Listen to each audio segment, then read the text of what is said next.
दोस्तों, आज मैं एक कहानी लेकर आई हूँ एक अपेक्षा नाम की लड़की की, जिसका दिल बहुत बड़ा था और वो बहुत प्यारी लड़की थी। गरीब थी लेकिन दिल बड़ा था। तो चलिए शुरुआत करते हैं कहानी को। अपेक्षा एक बहुत ही प्यारी लड़की थी। उसके माता पिता बहुत गरीब थे, फिर भी वे दयालु थे। वही गुण अपेक्षा में आ गया था। वह जिस किसी को मुसीबत में देखती तो उसकी मदद करती थी। उसकी शादी नवीन नाम के लड़के से हुई। वो भी गरीब परिवार का था।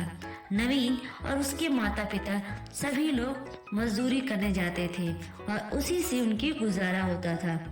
यहाँ भी अपेक्षा का वही हिसाब था। अगर कोई उसके पास मांगने आ जाता तो वो उसे दे देती। कभी कोई पड़ोसन आ जाती और कहती, बहन तुम्हारे पास थोड़ी चीनी होगी? आज हमारे यहाँ चीनी खत्म हो गई है। मेरा बेटा दूध के लिए रो रहा है, वो ऐसे दूध नहीं पीता। तो वो उसको कटोरी में चीनी ऐसे ही दे देती। कभी कोई और पड़ोसन आ जाती और कहती, बहू कुछ रुपए उधार दे दो, मैं बच्चे की दवा लेने जा रही हूँ। मेरे पास नहीं है, मैं तुम्हें वापस आकर बाद में दे जाऊंगी। तो अपेक्षा दे देती। उसकी सास उसे डांटती, सास तुमने क्या धर्मशाला खोल रखा है? हम लोग कौन से अमीर हैं? कोई ना कोई तुमसे मांगने चला आता है और तुम उसे दे देती हो। फिर ऐसा होने लगा कि अपेक्षा सबके सामने किसी को कुछ नहीं देती, लेकिन फिर चुपके से दे देती। पूरे मोहल्ले की औरत जब इकट्ठे होकर जब बातचीत करती तो कहती, ऐसी बहू हमने कभी नहीं देखी। वो बहुत अच्छी है। इनके घर में तो लक्ष्मी आ गई है, लेकिन बेचारी बहुत तकलीफ भोग रही है। अपेक्षा की इस भावना से उसकी सास और नवीन उससे बहुत नाराज हो जाते थे। एक बार ऐसा हुआ कि लगातार पानी बरस रहा था। सब लोग मजदूरी करने गए। वे बाजार में खड़े थे और कोई काम नहीं मिल रहा था। फिर सब लोग लौट आए। सभी को काफी भूख लग रही थी। कई दिनों तक उनको कोई काम नहीं मिला। वे बाजार जाते, खड़े रहते और घर वापस लौट आते। जो कुछ घर में रखा था वो पहले ही खत्म हो गया था। अब घर में खाने के लिए कुछ भी नहीं था। वे सब बहुत भूखे बैठे थे और कह रहे थे कि सास, हे भगवान, आज क्या खाएंगे? इतनी जोर से भूख लगी है और आज घर में कुछ भी नहीं है। आज मजदूरी नहीं मिली तो आज खाना भी नहीं मिलेगा। यहाँ तो रोज कुआं खोदो, रोज पानी पियो वाली हालत है। तभी उसकी पड़ोसन पुष्पा आ गई कुछ मांगने। पुष्पा, अरे भाभी उदास क्यों हो? क्या हुआ? अपेक्षा, आज हमारे यहाँ कुछ है ही नहीं। इतना सुनते ही पुष्पा यहाँ से चली गई और दाल चावल और सब्जी ले आई। पुष्पा, अभी खाना बना लो, तुमने हमारी बहुत मदद की थी। अब अपेक्षा ने चूल्हा जलाया। पहले दाल चावल और सब्जी बनाई, फिर रोटियां सेकने लगे। अपेक्षा, अम्मा जी आइए खाना खा लीजिए। सब लोग खाना खाने के लिए बैठे ही थे कि बाहर से आवाज आई। बूढ़ी औरत, क्या इस गरीब के लिए कुछ है? मैं बहुत जोर की भूखी हूँ। अपेक्षा ने बाहर निकल कर देखा तो एक बूढ़ी औरत खड़ी थी। बूढ़ी औरत, बेटी बहुत जोर की भूख लगी है, मुझे चक्कर आ रहा है, मुझसे चला भी नहीं जा रहा है, मुझे कुछ खाने के लिए दे दो बेटी। अपेक्षा चक्कर में पड़ गई। खाना तो थोड़ा सा ही है जो इतने लोगों के लिए भी पूरा नहीं है। वो सोचने लगी, हे भगवान, मैं क्या करूं? इन बूढ़ी औरत को खाना तो देना ही चाहिए। इतनी कमजोर हैं, भूखी भी हैं। इन्हें खाना दिए बगैर मैं इन्हें कैसे लौटा सकती हूँ? तब तक उसकी सास बाहर आकर बोली, खाना वाना कुछ नहीं है यहाँ। और बहू तुम किवाड़ बंद कर दो, ज्यादा चक्कर में मत पड़ा करो। बूढ़ी औरत, मुझे बेटी थोड़ी दया करो, मैं बहुत दुखी हूँ। आज तो लगता है भूख के मारे आज मेरे प्राण निकल जाएंगे। ऐसा कहकर वो वहीं बैठ गई और आंसू बहाने लगी।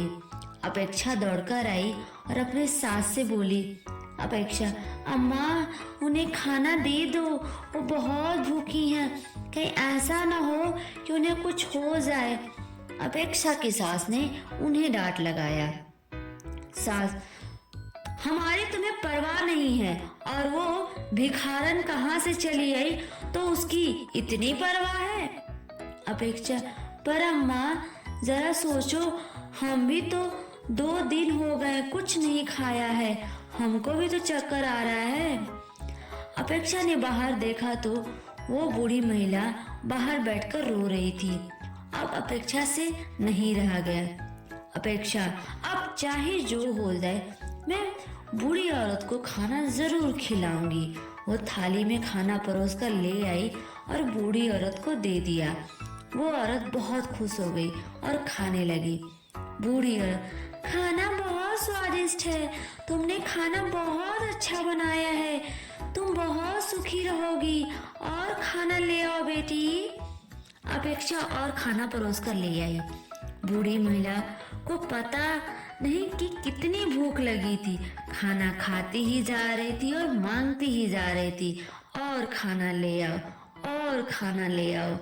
अपेक्षा दौड़ दौड़ कर अंदर गई और खाना ले आई। थोड़ी ही देर में दाल चावल की पतीली खाली हो गई, सब्जी रोटी भी वो खा गई। भूख से बिलखिलाते हुए नवीन ने देखा कि पतीली खाली पड़ी है और कुछ नहीं रह गया है। उसमें नवीन को बहुत जोर से गुस्सा आ गया और उसने चूल्हे पर बर्तन फेंककर मारा, जिससे चूल्हा टूट गया। ये देखकर अपेक्षा रोने लगी। अपेक्षा, चूल्हा तो टूट गया, अब खाना किस पर बनेगा। बूढ़ी औरत, तुम परेशान न हो बेटी, मैं ऐसा चूल्हा बनाकर तुम्हें दूंगी कि वो कभी नहीं टूटेगा।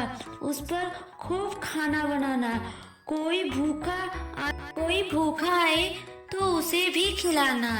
और उसने वहीं से थोड़ी मिट्टी उठाई और अपेक्षा से पानी मांगा। उसने मिट्टी गूंथी और एक नया चूल्हा बनाकर रख दिया।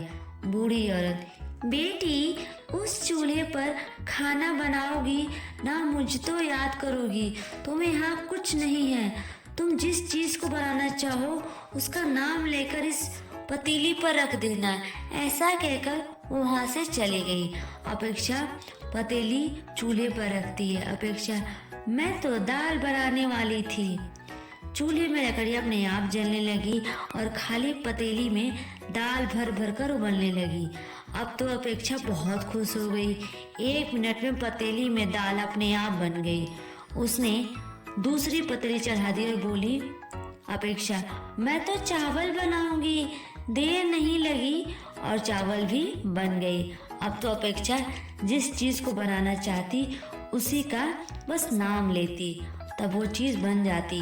ये देखकर अपेक्षा के सास ससुर और नवीन बहुत खुश हो गए।